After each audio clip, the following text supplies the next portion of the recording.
April 22nd, 1915, 1700 hours, 5:02 p.m. Ypres salient, Belgium. French colonial troops of the 45th Algerian Division watched an unusual yellow-green cloud drift toward their positions from German lines 600 yards away. Some thought it was a smokescreen to conceal an infantry assault. Others believed it was a new type of explosive creating unusual smoke. None understood they were witnessing the first large-scale poison gas attack in military history, a weapon that would kill, maim, and terrorize over 1 million men before the war ended, including tens of thousands killed by their own gas blown back by shifting winds. Lieutenant Colonel Mordic, commanding the French 90th Brigade, observed the cloud approaching and recorded in his report. At first we thought it was smoke to screen an attack. Then the cloud reached our trenches. Men began screaming, clutching their throats, vomiting blood. Within minutes, hundreds were dead or dying. The survivors fled in panic, creating a 4-mile gap in our lines. What German commanders launching this attack didn't know, what they couldn't have known, was that they were unleashing a weapon that would prove as dangerous to the user as to the enemy. Over the next 3 years, faulty gas shells would kill German artillery crews. Shifting winds would blow chlorine and phosgene back into German trenches. Inadequate masks would fail, killing the soldiers they were meant to protect. By 1918, Germany would suffer over 200,000 gas casualties, many from their own weapons. The mathematics of chemical warfare would prove brutally simple. Gas respected no front lines, obeyed no commands, and killed without regard to uniform color. It was the first weapon in history that could turn on its user with equal lethality to its intended victim. The genesis of chemical terror. The story of poison gas as a weapon begins not in military laboratories, but in the peaceful chemical industry of the 19th century. By 1914, Germany led the world in chemical manufacturing, particularly in dyes, pharmaceuticals, and industrial chemicals. Companies like Bayer, BASF, and Hoechst employed thousands of chemists who understood the properties of toxic substances. When the Western Front solidified into trench warfare by late 1914, German military planners faced a tactical crisis. Machine guns and artillery had created defensive positions that conventional infantry attacks couldn't overcome. Casualties were catastrophic, gains were minimal, and no breakthrough seemed possible using existing weapons. Dr. Fritz Haber, director of the Kaiser Wilhelm Institute for Physical Chemistry, proposed a solution that would revolutionize warfare while damning his legacy. Haber, who would later win the Nobel Prize for synthesizing ammonia, suggested using chlorine gas as a weapon. The chemical was readily available from German industry, could be delivered in large quantities, and would force defenders from their trenches. The German High Command's response was initially skeptical. The Hague Convention of 1899 had prohibited the use of projectiles the sole object of which is the diffusion of asphyxiating or deleterious gases. But Haber argued that releasing gas from cylinders rather than firing it in projectiles didn't violate the letter of the law, a legalistic interpretation that fooled no one but provided enough cover for military authorization. In January 1915, German forces conducted small-scale gas experiments on the Eastern Front against Russian positions. The results were mixed. Some Russian soldiers died or fled, but others maintained their positions, suffering but fighting on. The primitive masks, cloth soaked in water or urine, provided some protection.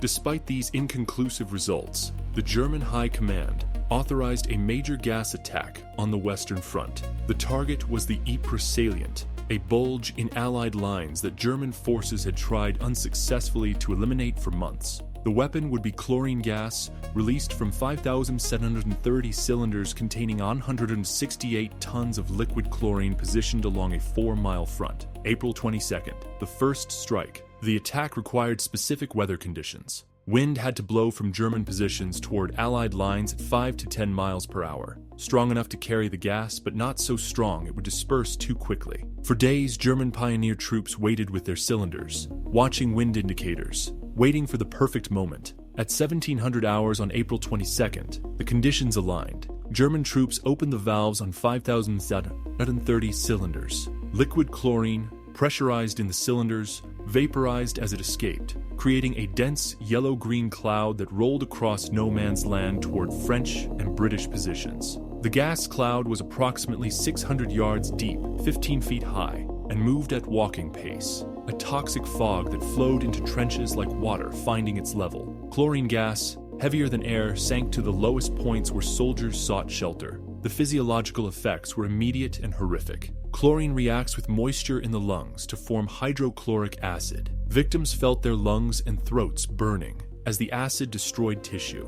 Breathing became impossible as damaged lungs filled with fluid. Death by chlorine gas meant drowning in your own fluids while your respiratory system dissolved. The French 45th Algerian Division took the brunt of the attack. Of approximately 10,000 troops in the front lines, 6,000 became casualties within minutes. Half of those would die. 3,000 men killed by a weapon they didn't understand and couldn't fight. The survivors fled in panic, creating a 4-mile gap in Allied lines. If German infantry had immediately exploited the breakthrough, they might have reached Ypres and achieved a strategic victory. But the German commanders, skeptical of the gas's effectiveness, hadn't positioned sufficient reserves to exploit success. Their own troops were reluctant to advance through the gas-contaminated zone. Even wearing primitive respirators, Canadian troops, positioned adjacent to the French sector, witnessed the collapse. The 1st Canadian Division, commanded by Lieutenant General Edwin Alderson,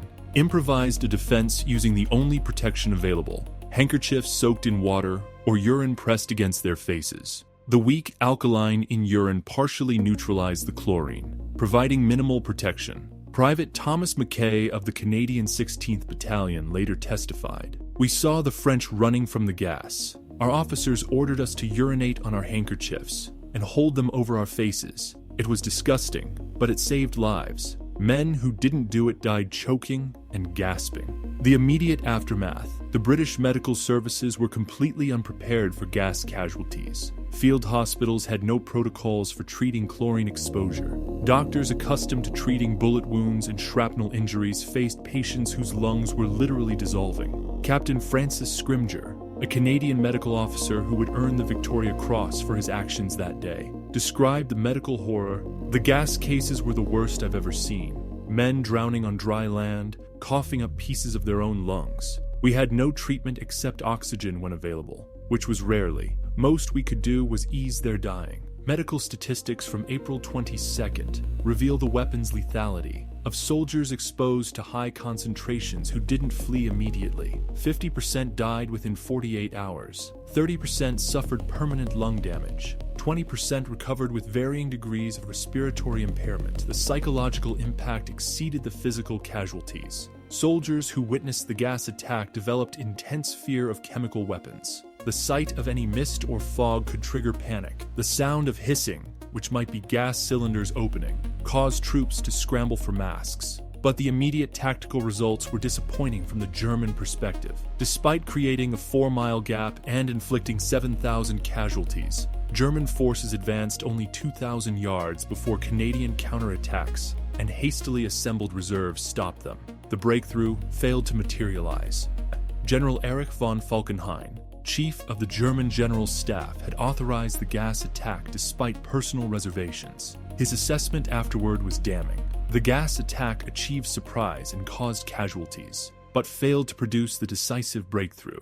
Worse, it has handed our enemies moral superiority by proving we will use prohibited weapons. The Allied response. The Allied reaction to the first gas attack combined moral outrage with pragmatic military response. British and French newspapers denounced Germany for using barbarous weapons that violated international law. The propaganda value was immense. Germany was portrayed as willing to use any method, no matter how inhumane, to achieve victory. But behind the public condemnation, Allied military planners immediately began developing their own chemical weapons. The British established the War Department Chemical Advisory Committee in May 1915. France created a dedicated chemical warfare service. If Germany would use gas, the Allies would respond in kind. The first priority was defensive. Improvised protection, wet handkerchiefs, was clearly inadequate. British and French chemists worked frantically to develop effective gas masks. The first British masks,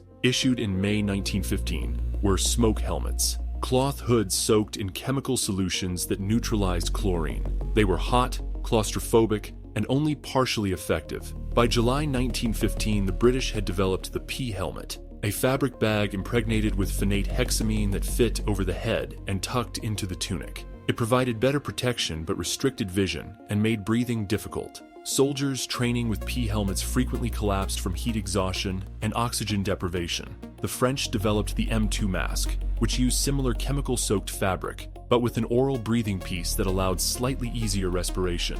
Both Allied masks shared a fundamental problem. They provided protection only if soldiers could put them on before exposure. Gas attacks without warning killed soldiers before they could don masks. September 25th, British retaliation. The British launched their first gas attack on September 25, 1915, at the Battle of Loos. The operation would demonstrate every problem that would plague gas warfare for the rest of the war. British engineers positioned 5,500 cylinders containing 140 tons of chlorine along the front lines. The plan called for releasing the gas at 0550 hours, followed by an infantry assault at 0630. The wind conditions on the morning of September 25th were marginal at best, light and variable, exactly the conditions experienced gas officers had warned against. At 0550, British troops opened the valves. Approximately 40% of the gas drifted toward German lines as intended. The remaining 60% hung in no man's land, drifted back toward British trenches, or dispersed harmlessly. In some sectors, shifting winds blew gas directly back into British positions. Private Robert Graves,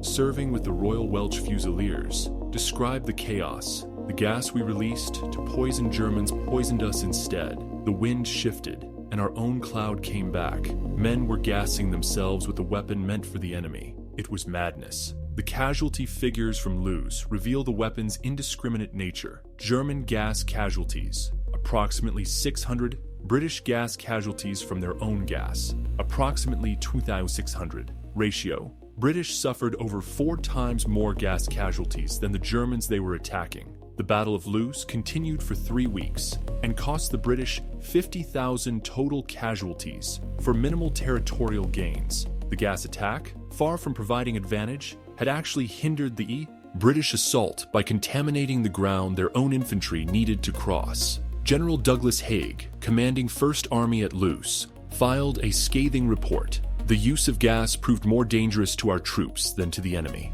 Variable winds made the weapon unreliable. Soldiers were forced to advance wearing masks that restricted vision and breathing. The gas contaminated our own assault positions. I cannot recommend its use in future operations under similar conditions. Despite this assessment, gas would be used in every major offensive for the rest of the war. The escalation, phosgene. By late 1915, both sides recognized chlorine's limitations. It was visible, had a distinctive smell that provided warning, and could be partially protected against with improvised masks. German chemists developed something far more lethal, phosgene. Phosgene, carbonyl chloride, COCl2, was 18 times more toxic than chlorine. More insidiously, it was nearly colorless and had a pleasant smell like fresh-cut hay. Soldiers might breathe lethal doses before realizing they were under gas attack. The symptoms were delayed. Victims felt fine for hours, then suddenly developed pulmonary edema and died. Germany first used phosgene in December 1915, mixed with chlorine to create a visible cloud that concealed the more dangerous, invisible phosgene. The tactic was devastatingly effective. Soldiers who saw the chlorine cloud would don masks, but if the masks weren't completely sealed, or if soldiers removed them too soon, the phosgene would penetrate. The British encountered phosgene's delayed effects with horrific results. Soldiers exposed to low concentrations felt well enough to remain on duty. 6 to 12 hours later, they would suddenly collapse as their lungs filled with fluid. Field hospitals were overwhelmed with men who had seemed fine hours earlier, but were now drowning in their own bodies. Lieutenant Colonel John McCrae, a Canadian medical officer who would write In Flanders Fields, treated phosgene victims and documented the weapon's insidious nature. Gas cases arrived hours after exposure, seemingly healthy men who suddenly began gasping and choking, their lungs filled with fluid we couldn't drain. We watched them suffocate, unable to help. The horror exceeded anything I witnessed in 3 years of war. By 1916, phosgene accounted for 80% of all gas deaths in the war. Its effectiveness led both sides to produce it in enormous quantities. British factories manufactured phosgene at Avonmouth and Chittenden. German production centered at Ludwigshafen and Leverkusen. By 1918, combined production exceeded 100,000 tons annually. The mass grace. As the gas became deadlier, masks had to evolve. The race between poison and protection became a technological competition that drove innovation on both sides. The British smallbox respirator, SBR, introduced in early 1916, represented a quantum leap in protection. It featured a rubber facepiece connected by hose to a filter box worn on the chest. The filter contained layers of charcoal, chemicals, and diatomaceous earth that could neutralize chlorine, phosgene, and other gases. The SBR provided effective protection if properly maintained and worn correctly. The German gummy mask, introduced in 1915 and refined throughout the war, used similar principles with a filter canister attached directly to the facepiece. It was effective but uncomfortable. Soldiers wearing it for extended periods suffered from heat exhaustion and claustrophobia. The French M2 mask evolved into the ARS, Appareil Respiratoire Spécial, which provided excellent protection but was complex to maintain. French soldiers frequently modified their masks, sometimes defeating the protection in pursuit of comfort. But masks created their own tactical problems. Soldiers wearing them experienced reduced vision from fogged or damaged lenses, breathing difficulty especially during physical exertion, communication problems, speech was muffled and unclear, psychological stress from claustrophobia, heat stress from the sealed rubber against skin. Infantry advancing while wearing masks moved slower, tired faster, and struggled to coordinate. Artillery crews wearing masks couldn't perform the precise movements required for gun operation.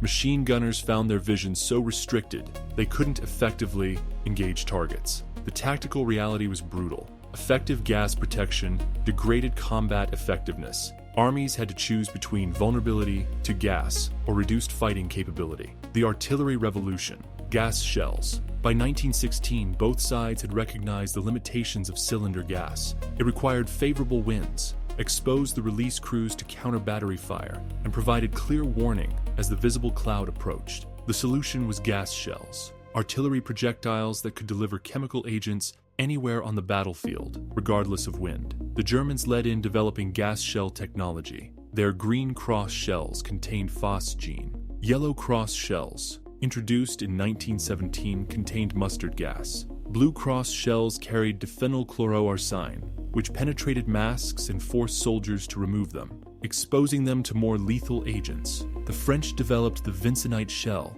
and the British the Livens projector, a crude mortar that could fire drums of gas en masse. By late 1916, gas shells constituted 25 to 30% of all artillery ammunition expended. Gas shells created new dangers for the crews firing them. Premature detonations killed artillery crews with their own gas. Shell manufacturing defects led to leaks that poisoned factory workers and soldiers handling ammunition.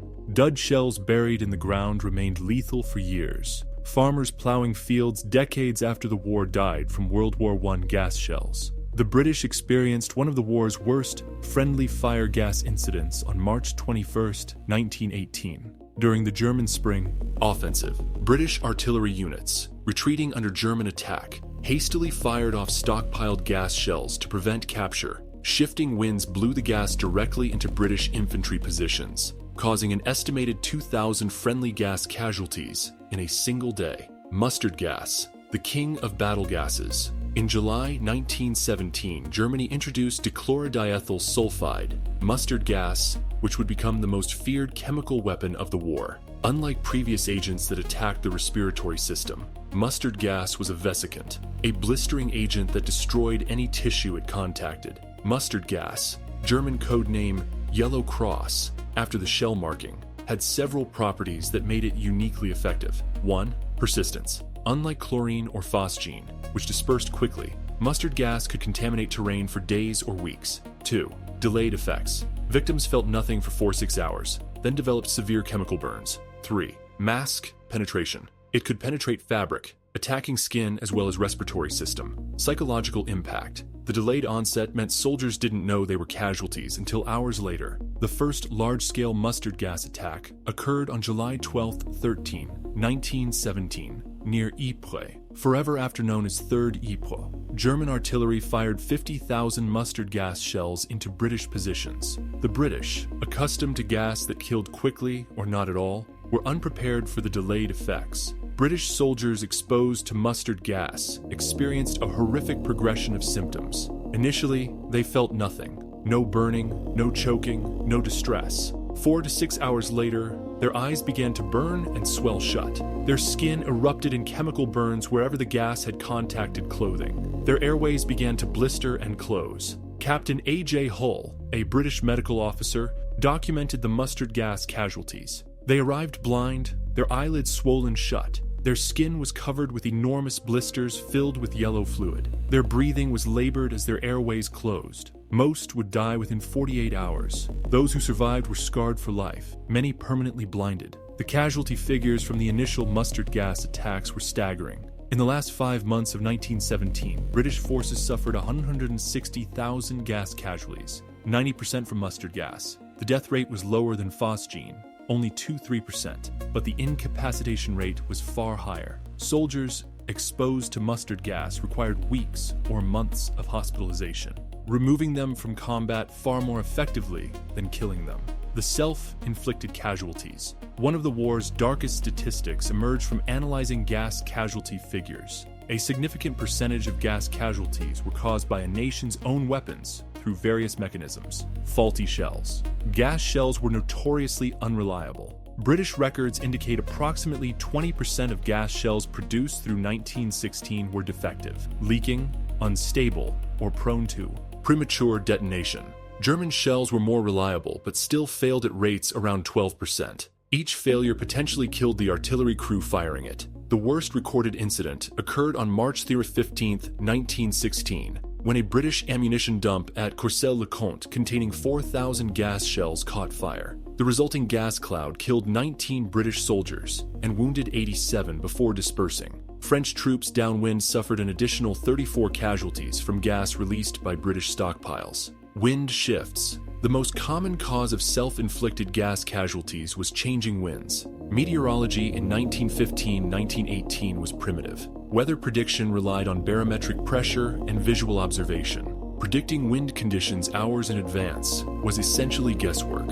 Statistical analysis of British gas operations reveals the risk. 42% of cylinder gas releases occurred under marginal wind conditions. 18% of releases resulted in some gas blowing back toward friendly positions. 12% resulted in significant friendly casualties. The Battle of Loos in September 1915 set the grim pattern. Of 2,600 British gas casualties at Loos, German gas caused approximately 400. British gas blown back by wind shifts caused 2,200, over 5 times more. Contaminated ground. Persistent gases like mustard contaminated terrain for extended periods. Armies advancing through areas they had previously gassed suffered casualties from their own chemical weapons. British forces attacking at Passchendaele in autumn 1917 advanced through areas contaminated by British mustard gas from earlier bombardments. Medical records indicate at least 800 British casualties from their own persistent gas in that sector.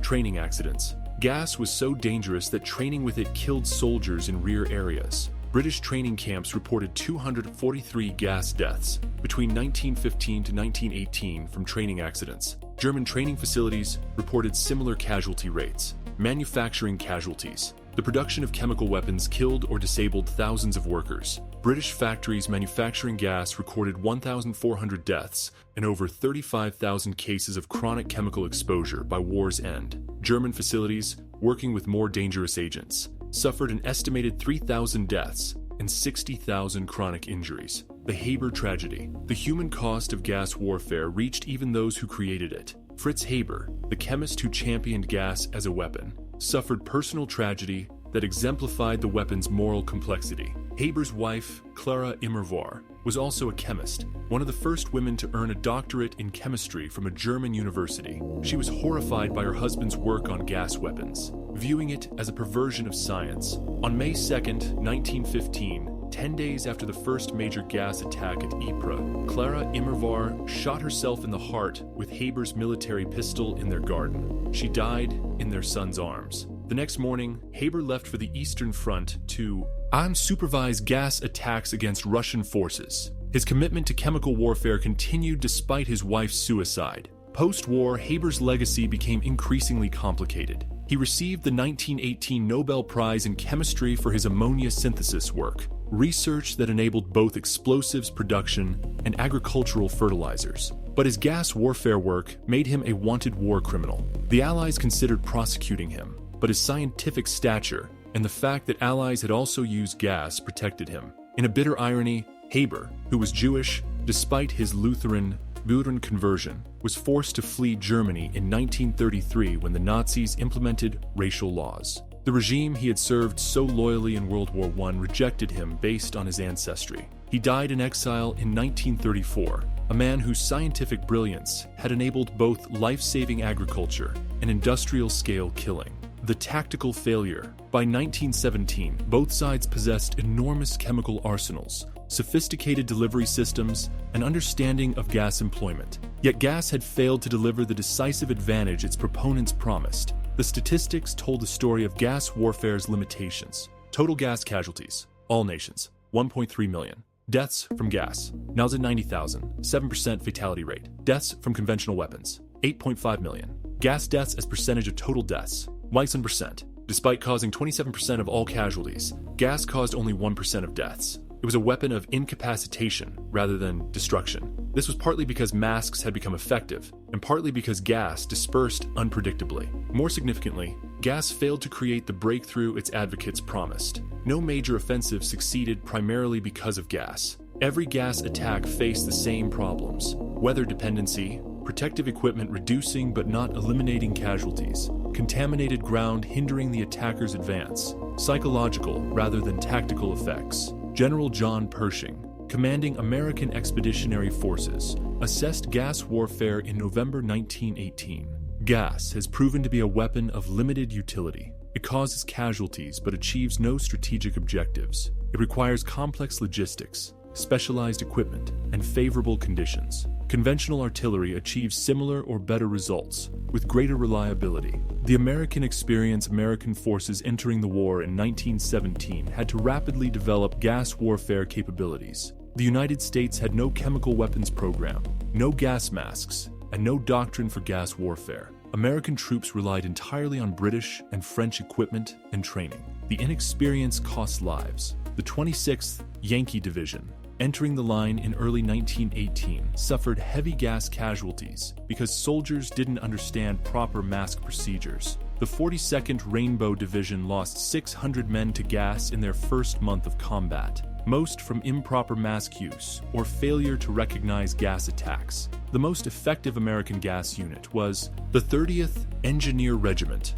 Gas and Flame, which operated British Livens projectors and French gas cylinders. But even this specialized unit suffered a 22% casualty rate from their own weapons, premature detonations, faulty equipment, and mishandled chemicals. American forces ultimately suffered 72,000 gas casualties, of which 1,400 died. Approximately 15% of American gas casualties were caused by American gas weapons, primarily from training accidents and contaminated ground in areas previously gassed by U.S. forces. The long-term consequences. The immediate casualties were only the beginning.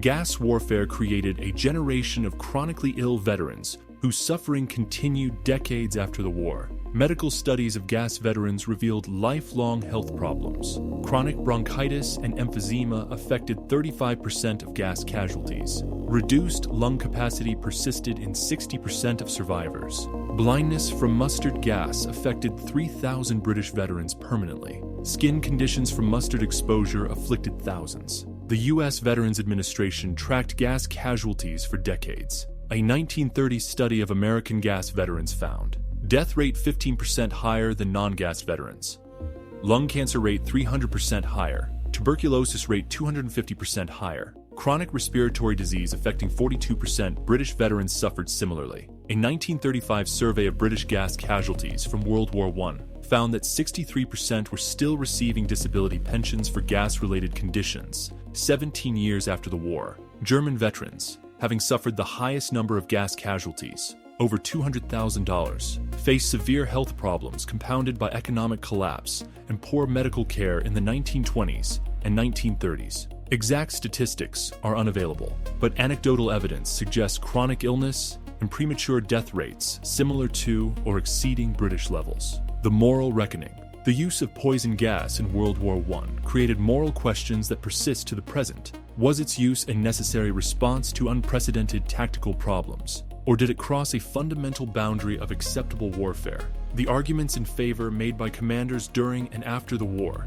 Gas was no more inhumane than artillery or machine guns. It incapacitated rather than killed, arguably more humane than bullets. Both sides used it, making moral objections hypocritical. Tactical necessity justified its use. The arguments against gas violated international agreements. Hague Convention. Its effects were indiscriminate and uncontrollable. It caused prolonged suffering rather than quick death. It opened the door to chemical weapons that persist today. The international community's answer came in 1925 with the Geneva Protocol, prohibiting the use of chemical and biological weapons in warfare. The treaty was signed by 38 nations initially, eventually growing to 146 parties. Notably, the treaty prohibited use, but not development or stockpiling, a loophole that would enable Cold War chemical arsenals. The treaty's effectiveness was mixed. Chemical weapons were not used in World War II's European theater, though Japan employed them in China. Chemical weapons appeared in subsequent conflicts.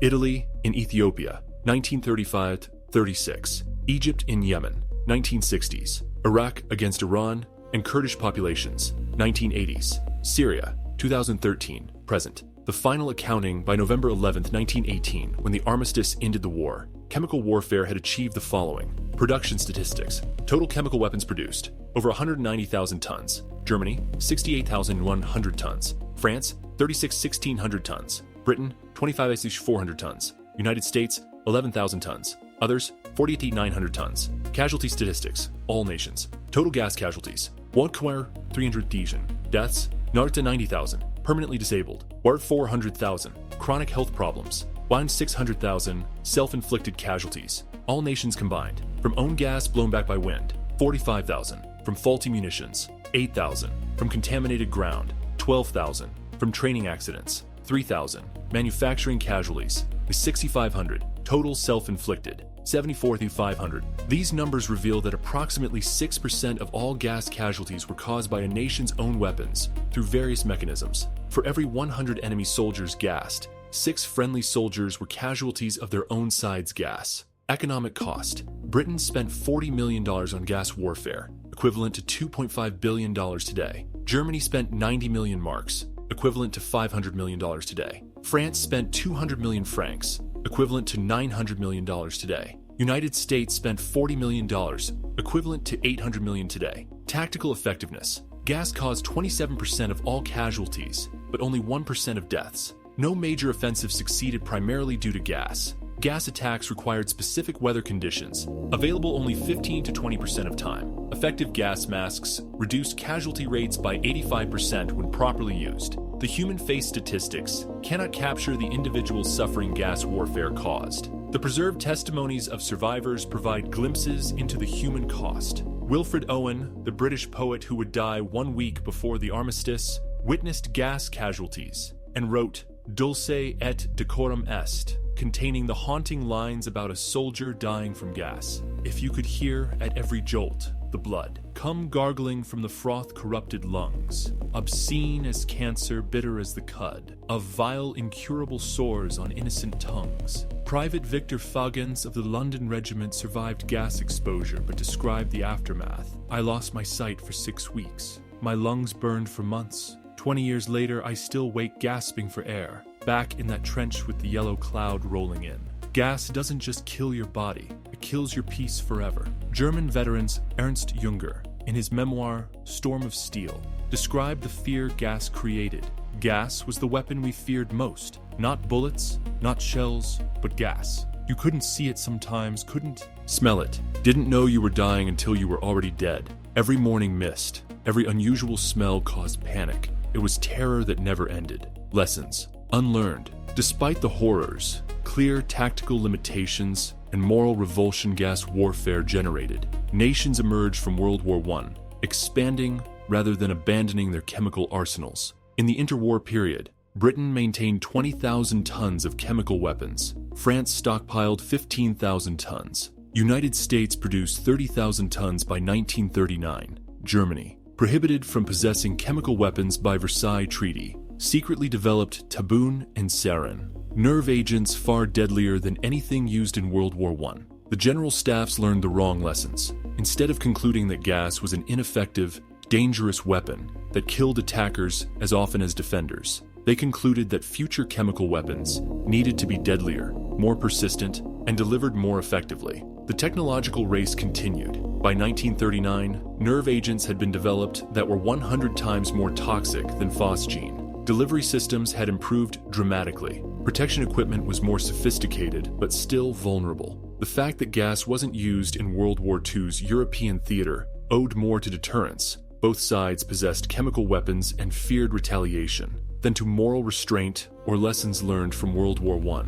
The verdict of history. Poison gas in World War I stands as a case study in how military technology can fail, despite, or because of, its lethality. The weapon that generals called a war winner proved to be tactically unreliable, strategically ineffective, dangerous to user and enemy alike, morally indefensible, economically wasteful. The casualty figures tell the story with brutal clarity. Gas caused 1.3 million casualties, but killed only 90,000, a 7% fatality rate compared to 35% for conventional weapons. It disabled more than it killed, terrorized more than it destroyed, and harmed attackers almost as much as defenders. The self-inflicted casualties, 74 to 500 soldiers killed or wounded by their own side's gas, represent the weapon's ultimate failure. When a weapon kills your own troops at rates approaching 10% of enemy casualties, it has failed as a military instrument. Field Marshal Haig's final assessment, written in 1919, captured the professional military verdict. Gas proved to be a disappointment. It required perfect conditions rarely available. It was as dangerous to users as to enemies. It achieved no decisive results. The lives spent developing, manufacturing, and employing gas would have been better spent on conventional weapons of proven worth. The human verdict was simpler and more damning. Gas warfare veterans of all nations universally condemned it. No veteran organization advocated for chemical weapons. No survivor praised their effectiveness. The men who had experienced gas firsthand wanted it abolished. That condemnation led to the 1925 Geneva Protocol. While imperfect and frequently violated, the protocol established an international norm against chemical weapons that persists today. The taboo against gas warfare, created by World War I's horrific experience, remains one of the few successful limitations on weapons technology. Conclusion: the weapon that killed its users. The story of poison gas in World War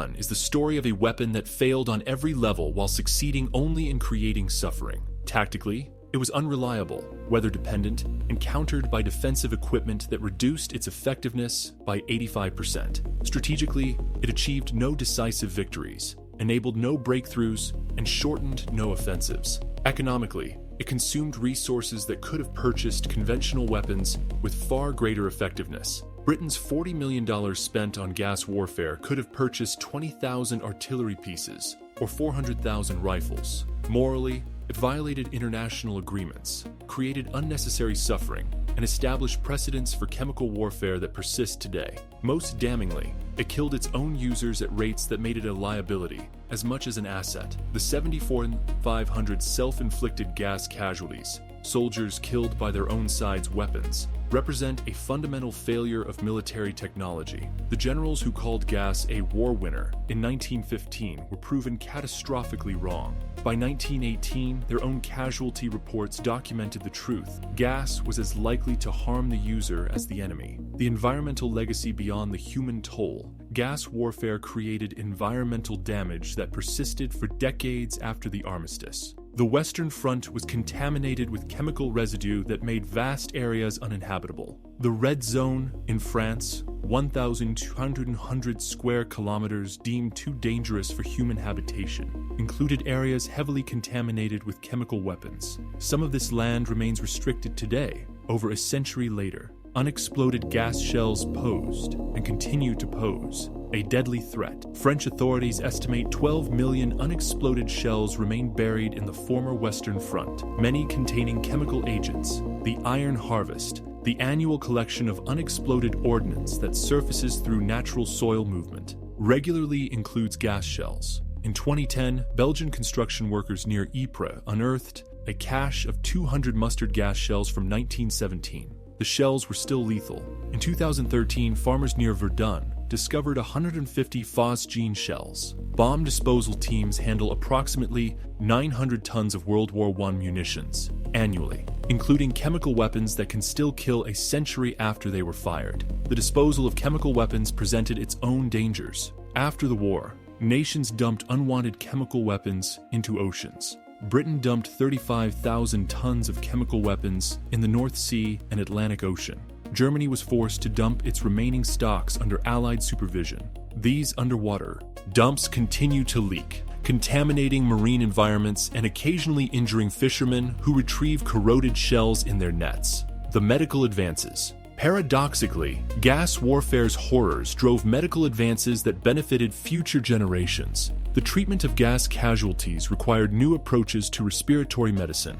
British and French physicians developed oxygen therapy protocols still used today, understanding of chemical pneumonia and pulmonary edema, treatment methods for chemical burns, pioneering work in reconstructive surgery for facial injuries. The development of gas masks drove innovation in filtration technology, protective equipment, and materials science. The activated charcoal filters, developed for military gas masks, became the basis for industrial respirators, air filtration systems, and water purification methods. The mass production of rubber goods for gas masks helped establish the synthetic rubber industry, which would prove crucial in World War II when natural rubber supplies were cut off. Chemical agent detection methods developed during the war led to advances in analytical chemistry and toxicology that had civilian applications in industrial safety and environmental monitoring. The psychological scars. Gas warfare's psychological impact extended far beyond the men who experienced it directly.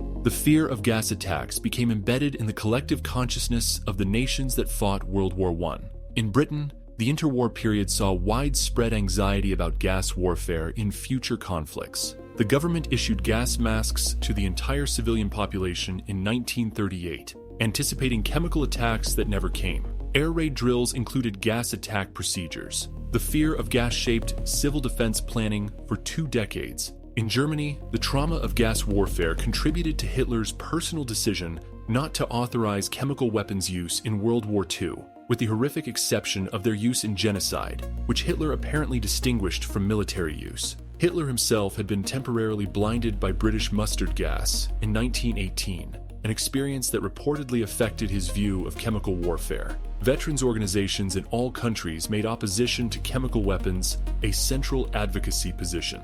The British Legion, American Legion, and German veteran groups unanimously condemned gas warfare and lobbied for international prohibition. The literary and artistic output of the post-war period reflected gas warfare's psychological impact. Beyond Wilfred Owen's poetry, works like Erich Maria Remarque's All Quiet on the Western Front and Ernst Junger's Storm of Steel depicted gas as the ultimate expression of modern warfare's inhumanity. The scientific community's reckoning. The scientific community's role in developing chemical weapons created ethical debates that continue today. Fritz Haber's legacy became particularly contentious. His ammonia synthesis saved billions from starvation through agricultural fertilizers. The Haber-Bosch process enabled the Green Revolution, yet his enthusiastic development of chemical weapons made him a controversial figure in scientific history. The debate over Haber crystallizes larger questions. Can scientific knowledge be ethically neutral? Do scientists bear responsibility for how their discoveries are used? Should scientists refuse to work on weapons of mass destruction? The post-war scientific community divided. Some, like Haber, continued weapons research.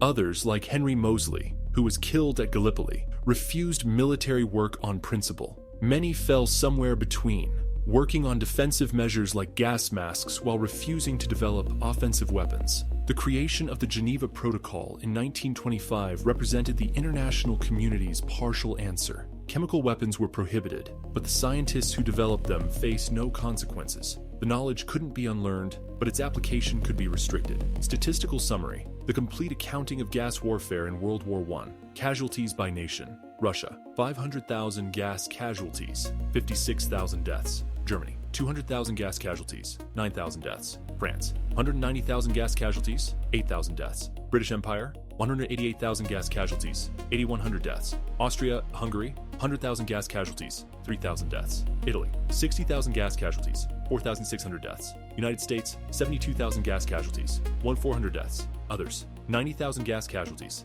10,900 deaths. Total, with 300,000 gas casualties, 91,000 deaths. Self-inflicted casualties by cause. Wind-blown gas, 45,000 casualties, 3,400 deaths. Faulty munitions, 8,000 casualties, 1,200 deaths. Contaminated ground, 12,000 casualties, 900 deaths. Training accidents, 3,000 casualties, 450 deaths. Manufacturing, 6,500 casualties, 1,050 deaths. Total self-inflicted, 74,500 casualties, 7,000 deaths. Economic costs, in 1918 values. Total spent on gas warfare, $137 million. Cost per enemy casualty, 113 cost per enemy death. 1617's comparative cost of conventional artillery per casualty, 37. Effectiveness, metrics. Gas as percentage of total casualties, 27%. Gas as percentage of total deaths, 1%. Fatality rate of gas casualties, 7%. Fatality rate of conventional weapons, 35%. Percentage of gas attacks achieving tactical objectives, 12%. Percentage of gas attacks degraded by weather, 43%. The final irony. The ultimate irony of gas warfare in World War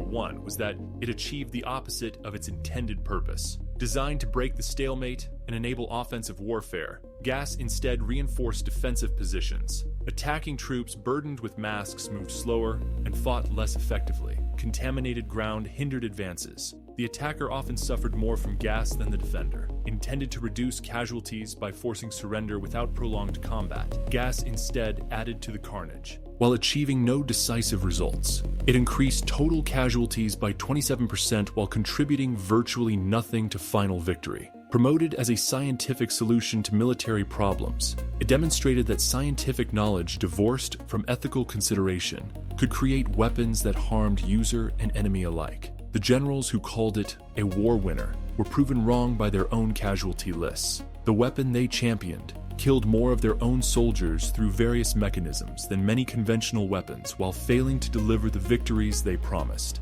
Epilogue. The modern perspective. From the vantage point of the 21st century, World War I gas warfare stands as a cautionary tale about weapons of mass destruction. The pattern established in 1915-1918 repeated in subsequent chemical weapons programs. Initial promise of decisive advantage. Rapid proliferation as opponents develop similar capabilities. Decreased effectiveness as defenses improve. Danger to users as well as enemies. International revulsion leading to prohibition efforts. Violation of prohibitions by regimes desperate for advantage. The Chemical Weapons Convention of 1993, which came into force in 1997, represents the international community's continued effort to eliminate these weapons. The Organization for the Prohibition of Chemical Weapons has overseen the destruction of over 70,000 tons of chemical weapons, roughly 1/3 of the amount used in World War I. Yet, chemical weapons persist. Syria's use of sarin gas in 2013 and chlorine gas in subsequent years demonstrates that the taboo against chemical weapons, while strong, is not absolute. The Salisbury poisonings in 2018 using the nerve agent Novichok showed that chemical weapons knowledge continues to spread. The last word. The soldiers who survived gas warfare left testimonies that should serve as permanent warning against chemical weapons. Harry Patch, the last British soldier to fight in World War I trenches, who died in 2009 at age 111, gave his final assessment of gas warfare. Gas was the cruelest weapon. I saw men drown on dry land, choking on their own lungs. Both sides used it. Both sides died from it. It won nothing, achieved nothing, just added to the misery. We were fools to use it. Ernst Junger, German veteran and writer who died in 1998 at 102, wrote in his final memoir, "Of all the horrors I witnessed in 4 years of war, gas was the worst. Not because it was the deadliest, it wasn't, but because it was indiscriminate. It killed friend and foe, respected no lines, obeyed no commands. It was war divorced from human control, and that made it uniquely terrible." The numbers confirm their testimony. Gas warfare in World War I caused 1.3 million casualties but killed only 91,000, killed 7,000 soldiers through their own side's weapons, achieved no decisive victories, cost more than it was worth by every economic measure, created suffering out of proportion to military, Value: established precedents that haunt us today. The generals who called poison gas a war winner were proven wrong by mathematics, by tactics, by strategy, and by the testimony of the men who suffered under it. It was a weapon that killed its users almost as readily as its intended victims. The ultimate failure of military technology, the definitive proof that lethality alone does not equal effectiveness, and a permanent warning about the dangers of weapons of mass destruction.